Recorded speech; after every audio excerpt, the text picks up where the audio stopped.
"She will ruin the household," the Duke warned, his voice a low instrument of finality that cut through the cloying sweetness of the drawing room. Lady Honora Jardine, her face a carefully constructed mask of genteel concern, merely smiled, misunderstanding him completely. She believed he was speaking of incompetence, a flighty girl's inability to manage a great house. She did not understand that Duke Solomon Devereux never spoke of things he merely believed. He spoke of things he had concluded, as a mathematician concludes a proof. And he had concluded that the quiet young woman in the corner, the one her own aunt treated as a piece of furniture, was a force of quiet, devastating truth. He meant she would ruin this household, this brittle cage of debt and deception, simply by leaving it. Before that moment, Constance Abbott's life was a study in shades of gray. For 6 years, since the death of her parents had left her a penniless ward to her father's sister, she had been the invisible engine that kept the Jardine household running. She rose before the sun to go over the butcher's bills, her mind a swift and silent abacus that always found the sums far higher than they ought to be. She was the one who knew that the only way to afford the silks for her cousin Lavinia's next ball gown was to serve mutton 3 times in a week and pray no one of consequence came to call. She was the one who mended the lace on Lavinia's sleeves with stitches so fine they were indistinguishable from the original, her fingers nimble and sure, while her cousin slept late. Her domain was a small, cold room at the back of the house, where a single candle illuminated the cramped entries in a battered, anonymous ledger. This was her only truth. The official household books, the ones her aunt inspected with a theatrical sigh, were a fiction of solvency. Constance's private ledger, bound in worn brown leather, held the grim reality of their position. A slow, steady slide towards ruin, papered over with social ambition and cheap wine passed off as French. She did not complain. She did not cry. She had learned long ago that tears changed nothing but the hydration of one's own body. Her aunt, Lady Jardine, saw her as a useful, if drab, asset, a secretary who required no salary, a companion who made her own beautiful daughter, Lavinia, seem all the more dazzling by comparison. Lavinia, for her part, was not cruel, merely thoughtless, a creature of surfaces who saw Constance as a fixed and uninteresting part of her world, like a banister or a boot scraper. Constance endured it all with a stillness that was often mistaken for meekness. It was not meekness. It was the deep, cold patience of someone waiting, though she knew not what for. It was the self-control of a person who understood that her only true possession was her own mind, her precise memory, her unyielding competence. And so she managed, she mended, she calculated, and she waited, while the house around her slowly, surely, crumbled from within. The greatest lie of her life was the placid expression she wore as she watched it happen, knowing every crack in the foundation, every shilling they did not have. The inciting incident, as these things so often are, was a matter of necessity. The Duke of Heron Court, their nearest and most powerful neighbor, was in need of assistance. A widower for 3 years, Solomon Devereux lived in a state of self-imposed exile, his estate a vast, silent monument to his grief. His housekeeper had taken ill, and his estate papers, a chaotic testament to years of neglect, required organizing before the quarter's end. Lady Jardine heard this news, and her eyes, usually dull with the effort of social calculation, sharpened to a predatory gleam. An opening. A chance to place her lovely, vacuous Lavinia within the walls of Heron Court, under the very nose of the county's wealthiest and most elusive bachelor. The plan was simple. She would offer Lavinia's services as a temporary hostess and companion, a light, feminine touch to bring order to his dreary home. And, of course, Constance would accompany her. Constance would do the actual work. Lavinia would take the credit. It was the pattern of their lives, writ large. The Duke himself came to call, a thing so rare it sent a tremor through the village of Kingsbrook. He was a tall man, built with the stark economy of a winter tree. His face was all sharp angles and quiet shadows, his eyes a cool, dispassionate gray. He moved with a heavy stillness, as if the air itself were a burden. He sat in Lady Jardine's drawing room, a dark and solid presence against the faded chintz, and listened without expression as she spun her web of flattery and suggestion. Lavinia was paraded before him, blushing and simpering, offering him weak tea and weaker conversation. Constance remained in her usual place, by a small secretary desk near the window, ostensibly sorting correspondence, but in reality, listening to every weighted syllable. Then it happened. The small, authentic act. Lavinia, in a flutter of nervous energy, reached for the cream and knocked a full inkwell across a set of newly signed lease agreements on the desk. A dark stain bloomed across the parchment. Lavinia shrieked. Lady Jardine gasped in horror. The Duke's gaze, cold and analytical, flickered over the disaster. But Constance was already moving. Without a word, she retrieved a small pot of fuller's earth from a drawer, sprinkled it liberally over the spill to draw out the worst of the ink, then gently scraped it away. The stain was still there, a faint ghost, but the document was saved from utter ruin. "The tenant clauses for the north pasture are compromised, Your Grace," she said, her voice low and steady. She did not look at him, but at the page. "I can have a clean copy drawn up.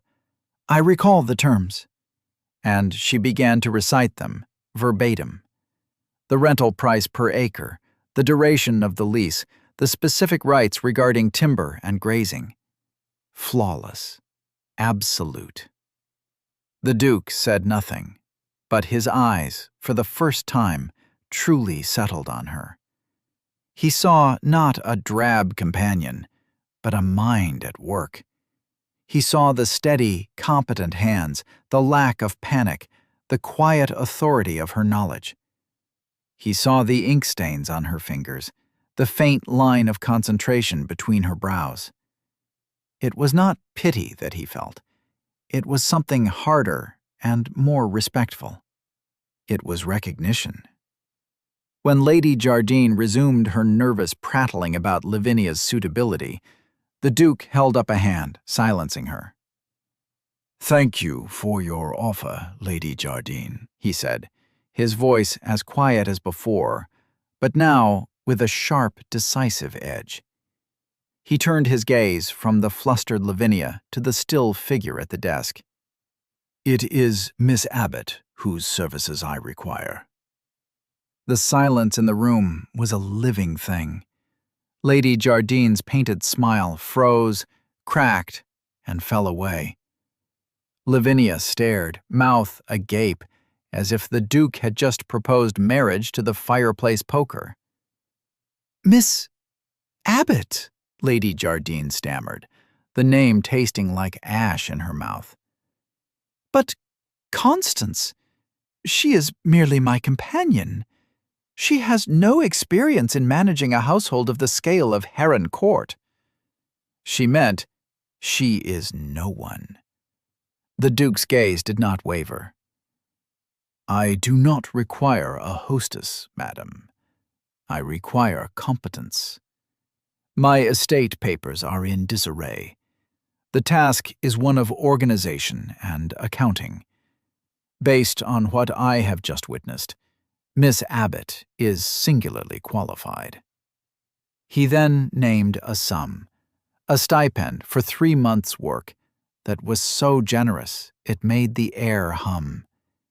It was more money than Constance had ever been allowed to hold in her own hand, enough to settle a significant portion of her aunt's most pressing debts.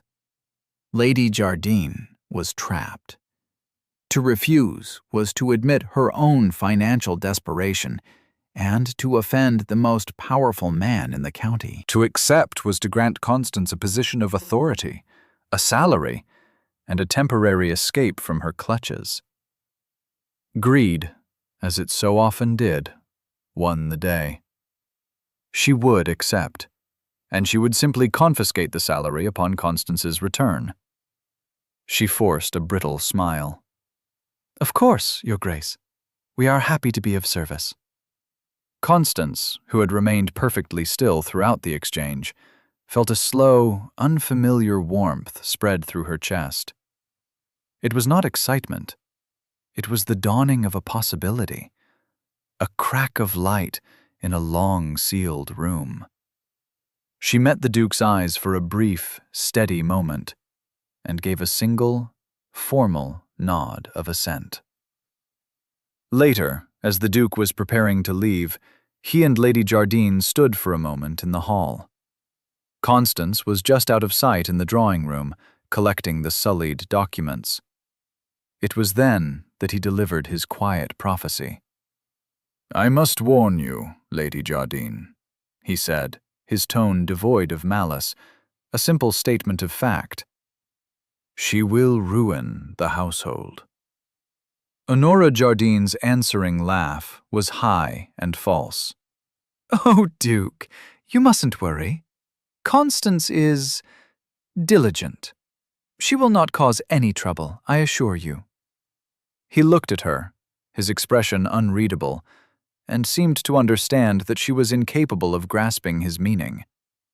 He was not talking about his household. He was talking about hers. He knew, with the certainty of a man who prized evidence above all else, that a structure built on the invisible labor of one person collapses the moment that person is removed. He inclined his head and departed. 2 days later, a carriage from Heron Court arrived to collect Constance Abbott. She packed a single small trunk with her few gray and brown dresses, her mending kit, and, wrapped in an old chemise at the very bottom, the worn leather ledger. As she stepped out of the house, Lavinia watched from an upstairs window, her expression a mixture of confusion and petulance. Lady Jardine stood at the door, her parting words a hissed command. "Remember your place, Constance. You are a guest in his home, but you are still in my service." Constance did not reply. She settled into the carriage, the leather seat cool against her back, and did not look back as it pulled away. Heron Court rose from the winter landscape like a fortress of sorrow. It was a magnificent structure of gray stone, sprawling and severe, its many windows like vacant eyes staring out over acres of neglected parkland. The air inside was cold, still, and smelled of dust and beeswax. A skeleton staff moved through the halls like ghosts, their footsteps muffled by thick carpets. The housekeeper, a formidable woman named Mrs. Hannah Draycott, greeted her at the door. Her face was a road map of disapproving lines, her eyes sharp and skeptical. She had been loyal to the late Duchess and viewed this drab, quiet newcomer as an unwelcome imposition. "His Grace is in the library," she said, her voice clipped. "He expects you. I will show you to your room. Your duties will begin in the morning." The room was larger than any Constance had ever slept in, but it was cold, the fire unlit, the air inside smelling of disuse. It was clear she was not a guest, but a functionary, a temporary piece of equipment to be put to work. Constance did not mind. She was here to work.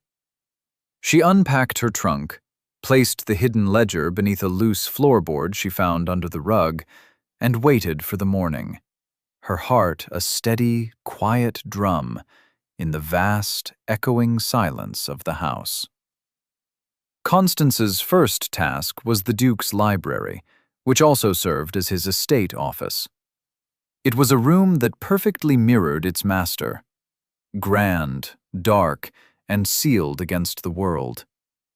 Books climbed to the ceiling on 3 walls, but the fourth was dominated by a massive desk, upon which chaos reigned. Ledgers, letters, receipts, and deeds were piled in precarious stacks, coated in a fine layer of dust. This was the heart of the Duke's neglect, the physical manifestation of a grief so profound it had paralyzed the administration of his life. For 3 years, since the death of his young wife in a riding accident, Solomon Devereux had retreated into a shell of numb duty, signing what was put before him, but initiating nothing. The estate, like its master, was simply drifting. Constance began as she always did, quietly, methodically. She did not try to impose a grand new system. She simply started with 1 stack of papers. She sorted, she read, she cross-referenced.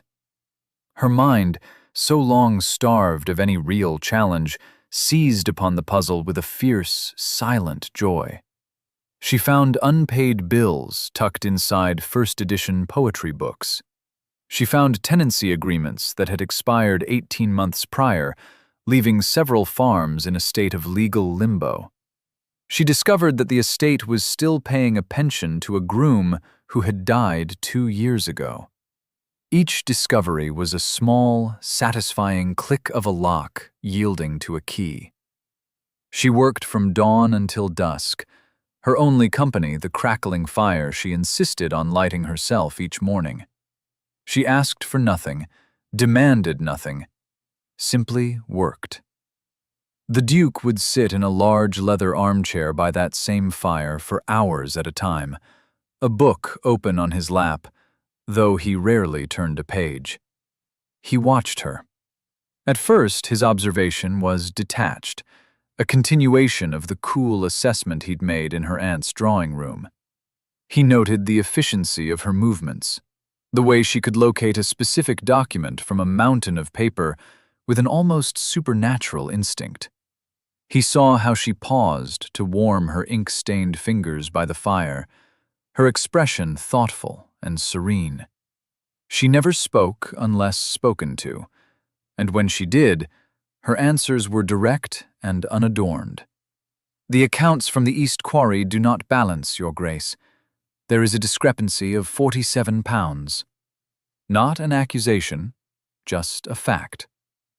Slowly, the household began to feel her presence, not as a disruption, but as a quiet retuning. The staff, led by the suspicious Mrs. Draycott, had been prepared to resent her. But Constance made no demands. Instead, she observed. She noticed that the Duke rarely ate the elaborate French dishes the cook prepared, often sending them back untouched. One afternoon, she went to the kitchens. The cook, a nervous man named Perkin, was expecting a complaint. Instead, Constance asked if she might look at the household account books from 4 years ago. Puzzled, he agreed. She spent an hour poring over the old entries, then looked up. "His Grace used to favor simpler fare," she said quietly. "Roast beef, shepherd's pie, apple crumble. The orders from the butcher were quite different then." Perkins stared at her, astonished. That evening, a simple, perfectly cooked roast was sent up to the Duke's private dining room. The plate came back to the kitchen entirely empty. It was the first domino. Mrs. Draycott noticed.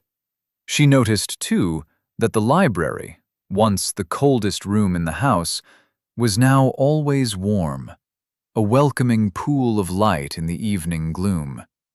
She noticed that the Duke, who had taken to pacing the halls at night, now spent his evenings in his chair by the fire, watching Miss Abbott work. The quiet industry seemed to soothe him.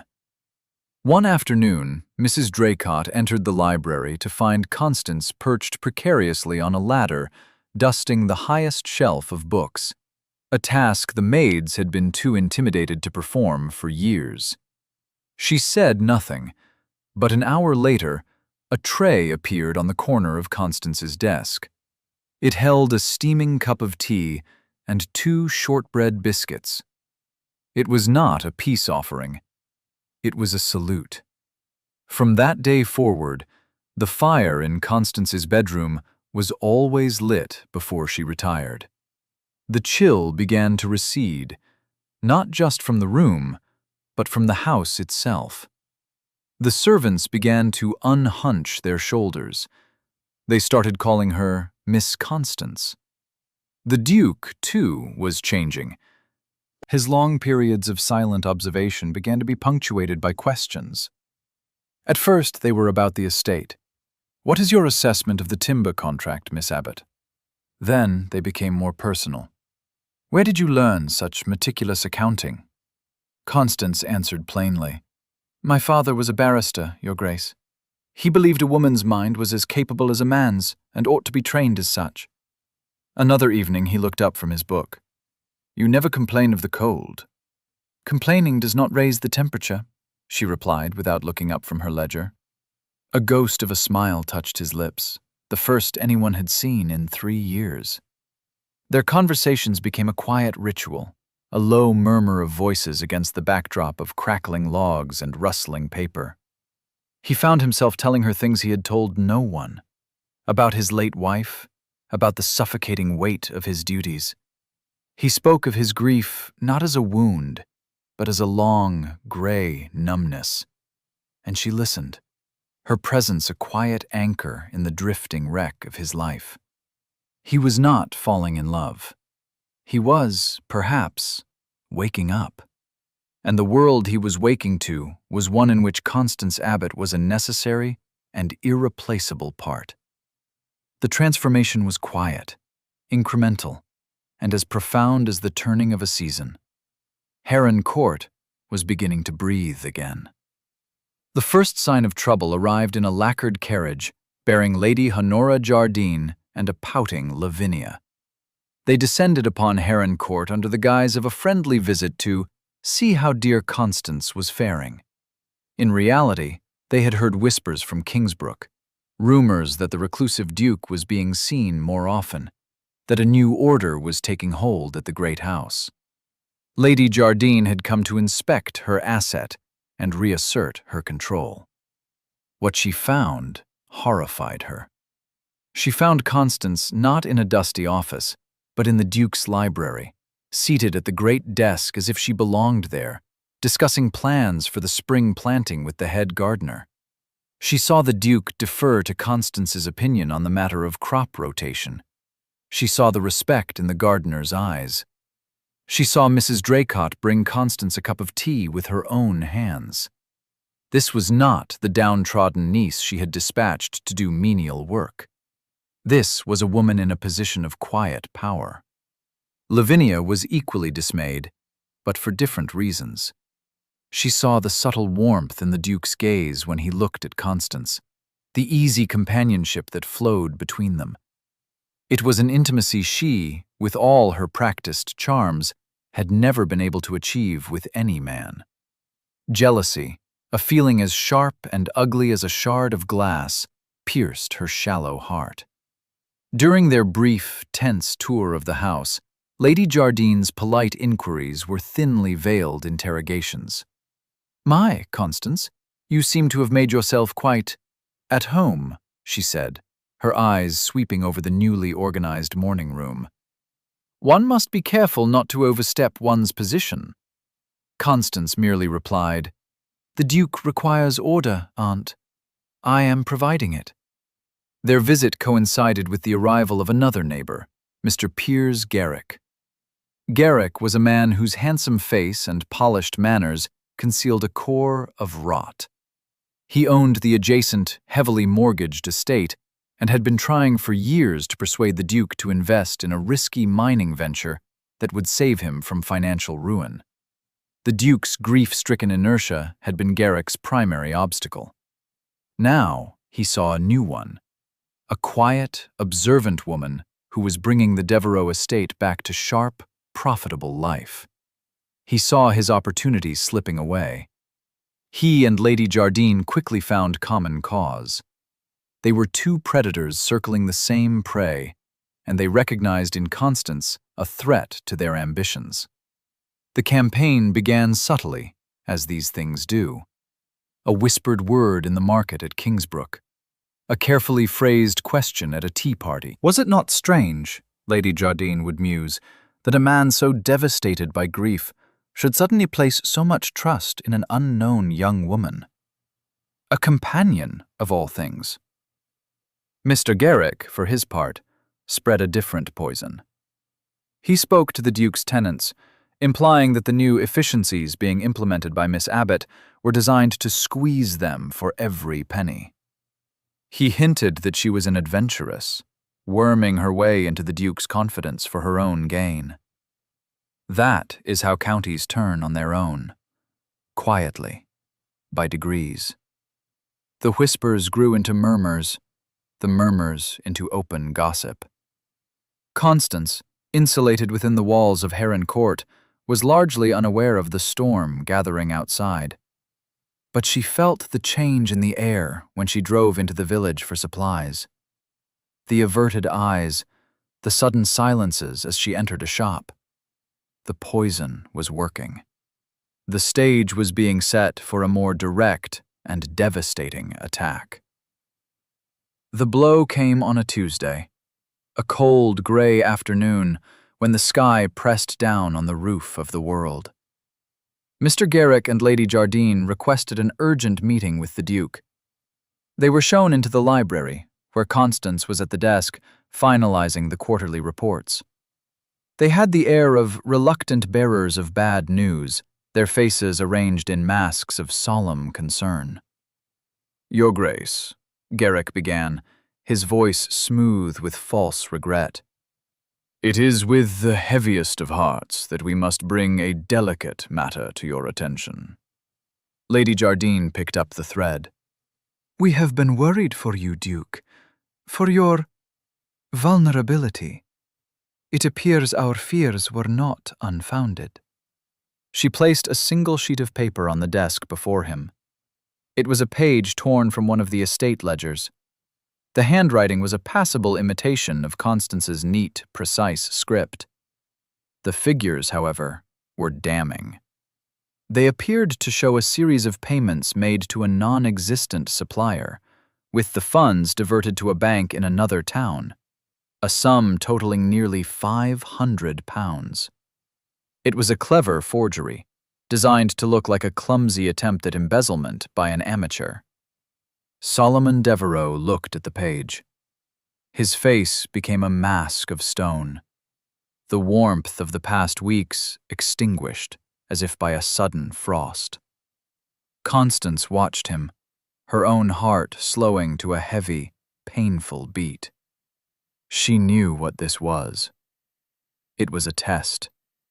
Everything that had grown between them, the quiet conversations, the shared silence, the nascent trust, was balanced on this single, poisoned moment.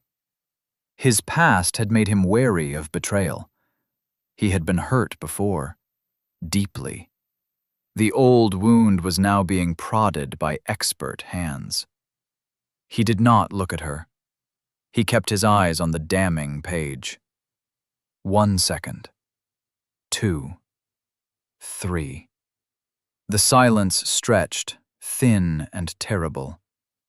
Garrick and Lady Jardine watched, their eyes gleaming with anticipation, waiting for the explosion, for the accusation that would cast Constance out and restore the old, pliable order. We'll take a very short break. If you don't want to miss new stories, please subscribe to the channel. Finally, the Duke raised his head. He did not look at Garrick or Lady Jardine. He looked directly at Constance. His voice, when he spoke, was dangerously quiet, stripped of all emotion. It was the voice of a judge. "Miss Abbott," he said, pushing the paper across the polished surface of the desk. "Explain this." It was not an accusation. It was a command, a demand for evidence. Constance felt a tremor go through her, but her hands were steady as she reached for the page. She did not waste breath on denials or protestations of innocence. She knew they would be useless. She studied the forgery, her mind working with cold, swift precision. She saw the subtle inconsistencies, the slight hesitation in the upstroke of the letter T, the different pressure on the nib of the pen, the way the ink had feathered slightly, as if applied to a page that had been treated to remove previous writing. She lifted her gaze to meet his. "This is not my work, Your Grace," she said, her voice as calm and level as his own. "But a statement of fact is not proof." She turned to her aunt and Mr. Garrick. "May I ask when you discovered this page?" Garrick smiled, a thin, unpleasant expression.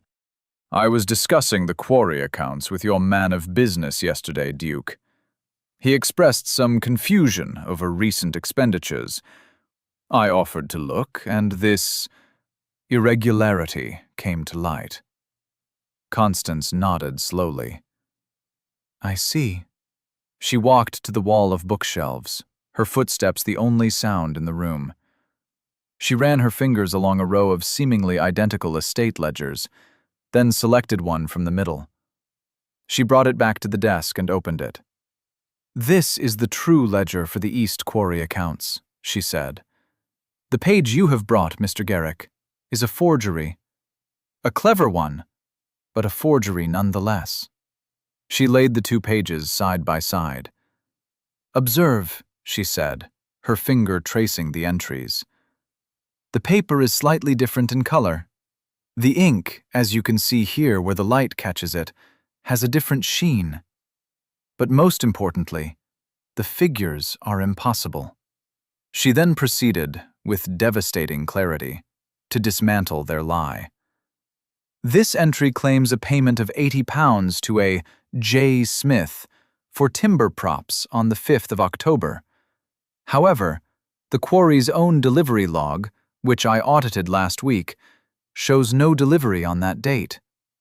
Furthermore, the estate's primary timber supplier is a Mr. Fletcher, not Smith, and his contract stipulates payment on the last day of the month." She moved to the next entry. "This payment for blasting powder is inflated by a third. I have the receipts from the supplier in my files. They will not match this figure." She did not raise her voice. She did not weep. She simply presented the facts, one after another, like stones being laid in a foundation. Finally, she looked at the Duke. "I keep my own records, Your Grace. A private copy of all transactions, for cross-referencing." She walked to the fireplace, knelt, and pried up the loose floorboard she had discovered on her first day. From the cavity, she retrieved her own battered, leather-bound ledger. She opened it to the corresponding page and laid it next to the other two documents. It was the truth, written in her own unmistakable hand, its figures aligning perfectly with the receipts and delivery logs she had so painstakingly organized. The forgery was exposed not by hysterics, but by methodical, unassailable competence. The Duke looked from the forged page to Constance's ledger, and then to her face. He saw no fear, only the quiet certainty of the truth. The ice in his eyes broke. What replaced it was a cold, controlled fury, directed not at her, but at the two conspirators who stood frozen in their own trap. He rose slowly to his full height, a formidable, intimidating figure. "Get out," he said, his voice a low growl. "Both of you. Get out of my house." The public reckoning was not swift, but it was absolute. Solomon Devereux was a man who moved with deliberate, unhurried force. He did not simply want to expel the poison from his own house. He wanted to neutralize it at its source. He planned a small, formal dinner party at Heron Court for the following week. The guest list was precise and strategic. He invited Lady Jardine and a reluctant, terrified Lavinia. He invited Mr. Piers Garrick, who was too arrogant to believe he could be truly caught. And, as the guest of honor, he invited Lady Theodosia Fenwick, a dowager of immense fortune and even more immense influence, whose sharp tongue and sharper judgment could make or break any reputation in the county. A few other key local figures, men of business and land, were included, to serve as witnesses. The evening of the dinner, Heron Court was ablaze with light. The staff, now fiercely loyal to Constance, moved with a crisp, unified purpose. Constance herself wore one of her simple grey gowns, her only adornment a small jet brooch that had belonged to her mother. She stood beside the Duke as they received their guests, her composure a stark contrast to the nervous energy radiating from her aunt and Mr. Garrick. Lady Theodosia arrived last, a tiny, bird-like woman with eyes that missed nothing. She assessed Constance with a long, penetrating stare. "So, you are the young woman who has managed to coax the hermit from his cave," she said, her voice dry as dust. "An achievement." Constance simply inclined her head. "Good evening, Lady Fenwick. I hope you will find the evening to your satisfaction." Dinner was a masterpiece of polite, simmering tension. The Duke was a gracious host, yet a current of iron ran beneath his quiet conversation. Finally, as the port was being served, he tapped his glass for attention. The room fell silent. "I have gathered you here tonight," he began, his voice calm and clear. "Not only for the pleasure of your company, but to clarify a matter of some importance to the reputation of this house, and to a person I hold in the highest esteem." He looked directly at Constance, a brief, steady message of support that made her heart beat a little faster. "It was recently brought to my attention that there were irregularities in my estate accounts. An allegation was made that Miss Abbott had been mismanaging funds for her own benefit." A collective gasp went through the room. Lady Jardine went pale. Garrick took a slow sip of his port, his expression one of cool detachment. The Duke did not raise his voice. He simply laid out the evidence, as if presenting a case in court.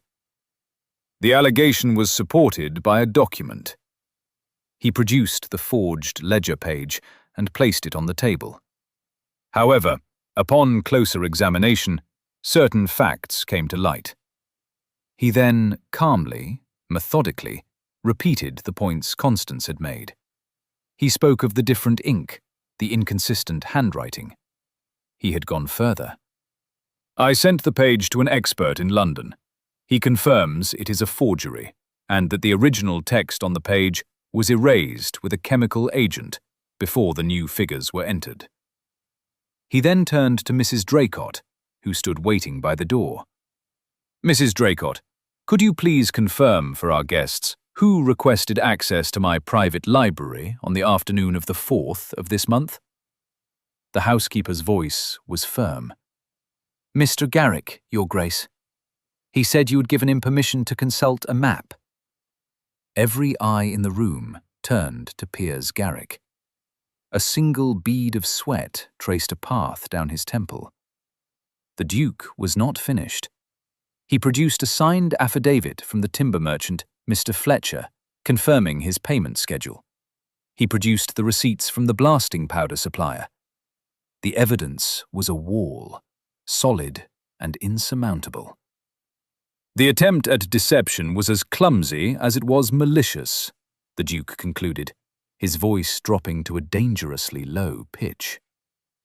An attempt to ruin the reputation of an honorable woman, and to mislead me for purposes I can only surmise are related to greed and thwarted ambition.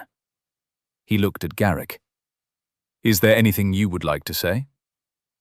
Garrick, trapped and exposed, tried to bluff. This is an outrage, an absurd fantasy. It was then that Lady Theodosia spoke, her voice cutting through his bluster like a razor. Oh, do be quiet, Piers. You're making a fool of yourself. We have all seen the evidence. You are a forger and a slanderer, a rather incompetent one at that. Her words, delivered with the casual cruelty of the truly powerful, were a death sentence. In that moment, Piers Garrick's social life in the county was over. At the same moment, Lavinia, unable to bear the pressure, burst into tears. It was Mamma's idea, she wailed. She said it was the only way to get Constance sent away. The confession, messy and pathetic, was the final nail in the coffin. Lady Jardine stared at her daughter, her face a mask of pure fury, her own ruin now complete and public. After the disgraced guests had made their hasty, humiliating departures, a profound quiet settled over the great dining hall. Only Lady Theodosia remained, along with the Duke and Constance. The old woman looked at Constance, her sharp eyes now holding a grudging respect. You have more steel in you than I thought, child, she said. And you, she added, turning to the Duke, have more sense than I gave you credit for. Do not let this one go. With a curt nod, she took her leave, leaving Solomon and Constance alone amidst the guttering candles and the wreckage of their enemies' ambitions. They stood in silence for a long moment, the air thick with unspoken things. He turned to face her, his expression serious, the shadows of the room carving deep lines into his face. Do you remember what I said to your aunt the day I came to hire you? He asked, his voice low. Constance nodded. You said I would ruin the household. Yes, he confirmed. I did. She thought I was speaking of your incompetence. I was not. I was speaking of your character. I knew that a person of your integrity and clarity would, simply by existing, expose the rot and lies of that house. Truth is a ruinous thing to a structure built on falsehoods. I knew you would ruin her world, just by being you. He took a step closer, his eyes holding hers. The space between them felt charged, sacred. I find myself in a difficult position now, Constance, he continued, his voice softer than she had ever heard it. Because I was right. You have ruined a household. You have ruined this one. She looked at him, confused, and he offered a small, sad smile. You have ruined its silence. You have ruined its neglect. You have ruined its emptiness. I have grown accustomed to the sound of your presence in these halls. I find the thought of returning to the silence unbearable. He took another step, closing the distance between them. He reached out and took her hands, his grip warm and firm. I am not a man for poetry, Miss Abbott. I deal in facts, in evidence. And the evidence of the past months is clear. Heron Court is not a home without you. I am not whole without you. He paused, gathering himself, his gaze intense and unwavering. I am asking you to stay, not as an employee, as its mistress, as my wife. He slowly went down on one knee, a gesture of such profound, unexpected humility from this proud, quiet man that it took Constance's breath away. He did not look like a duke rescuing a commoner. He looked like a man asking for the one thing he knew he could not command. "I am not offering you rescue," he said, as if reading her mind. "I am offering you a partnership. I am asking you to choose this place and to choose me. Will you be my wife, Constance? Will you be the Duchess of Heron Court?" Tears, the things she had so long held back, pricked at her eyes. Not tears of sorrow or fear, but of a joy so vast and overwhelming it felt like a pain in her chest. She had spent a lifetime enduring. Now, she was being asked to choose. "Yes," she whispered, the word a release. He looked up, his face filled with a vulnerable hope. "Plainly?" he asked, the corner of his mouth tilting upwards, a private reference to their first conversations. A real smile, bright and true, broke across her face. "Plainly," she answered. And as he rose to his feet and drew her into his arms, the great, cold house of Heron Court seemed to hold its breath, then exhale, warm and alive at last. 1 year later, Heron Court was a place transformed. Sunlight streamed through clean windows, warming the polished wood floors and illuminating the vibrant colors of fresh flowers arranged in every room. The sound of laughter could sometimes be heard from the servants' hall. The gardens, once a tangled mess of weeds, were now a riot of roses and lavender, their scent drifting on the summer breeze. The estate was thriving, its accounts balanced, its tenants prosperous and content. It was a house not just managed, but loved. Constance, now the Duchess of Heron Court, moved through its halls with a quiet, confident grace. The staff adored her, none more so than Mrs. Draycott, who had become her staunchest ally and dearest friend. The respect she commanded was not born of her title, but of the same competence and integrity that had first brought her to the Duke's attention. Of their old lives, little remained. Lady Jardine and Lavinia had retreated in disgrace to a damp, rented cottage in a distant county, their social standing obliterated. Lady Jardine's house of cards had collapsed, just as Solomon had predicted.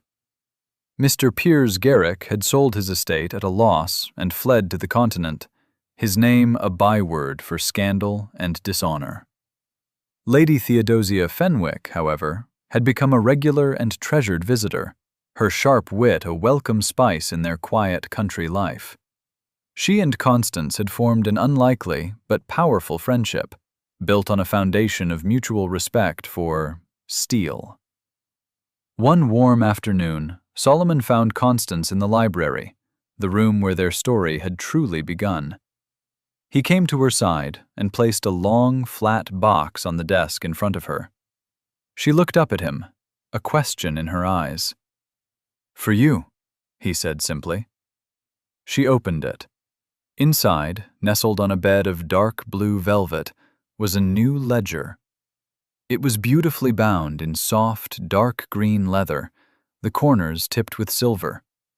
Embossed on the cover in delicate gold leaf were the words, "Constance Devereux, Duchess of Heron Court, Household Accounts." Her breath caught in her throat. He reached into the box and gently took her old ledger, the battered brown one that had been her secret companion for so many years. He handled it with a reverence that touched her deeply. "This one," he said, his voice thick with emotion, "is a record of survival. It belongs in a place of honor." He walked to a glass-fronted cabinet where he kept his most prized possessions and placed the old ledger on a shelf, next to a volume of poetry that had belonged to his mother. He returned to her side, his hand resting on her shoulder. "This new one," he said, gesturing to the gift, "is a record of our life. Together." Constance traced the letters of her new name with her fingertip. It was not the end of her work, but the transformation of it. What was once a secret burden was now a shared, joyful duty.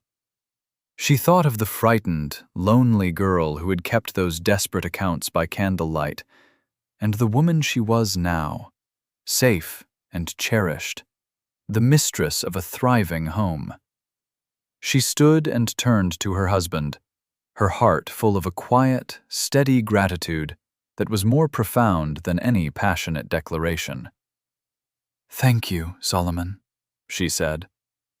He smiled, the warm, genuine smile that was still hers alone. He drew her to the window, and they stood looking out over the flourishing gardens, the green fields stretching away to the horizon.